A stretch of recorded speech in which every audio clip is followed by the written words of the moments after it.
அவங்க அப்பா வந்து நடு ரோட்ல நைட் ஒரு 10:30 மணிக்கு ஒரு 5 லிட்டர் சீமனை வாங்கிட்டு வந்து நடு ரோட்ல ஊத்தி கொளுத்த போயிட்டாரு. சிரிச்சு அதாவது மண்ணெண்ணெய் இவங்க மேல ஊத்திட்டாங்களா? அவங்க மேல அவங்க அப்பா ஊத்திட்டாரு.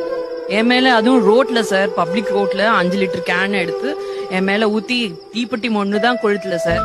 ஆனா வந்து அப்ப வந்து இல்ல எனக்கு அவர்தான் வேணும்னு யோதாத்துக்கு இவங்க அம்மா வந்துட்டாங்க சார்.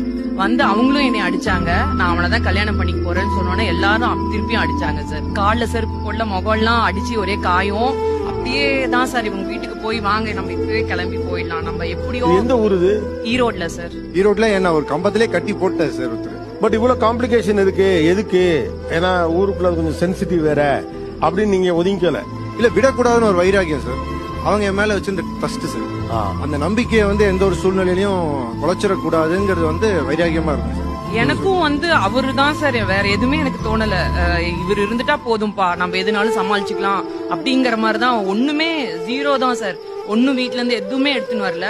ஆனா இவர் மட்டும் இருந்தா போதுங்கிற அந்த ஒரே நம்பிக்கை தான். அன்னைக்கு வந்து பவுனோட கிராமோட ரேட் வந்து 375 ரூபா சார். ஃப்ரெண்ட்ஸ் வந்து ரத்தம் கொடுத்தாங்கன்னா 500 ரூபா தருவாங்க. சோ அது மாதிரி வந்து ஒரு 6 யூனிட் ரத்தம் கொடுத்து எங்க கல்யாணமே பண்ணி முடிச்சாங்க சார். ஃப்ரெண்ட்ஸே? ஆமா சார். அவங்க அப்பா வந்து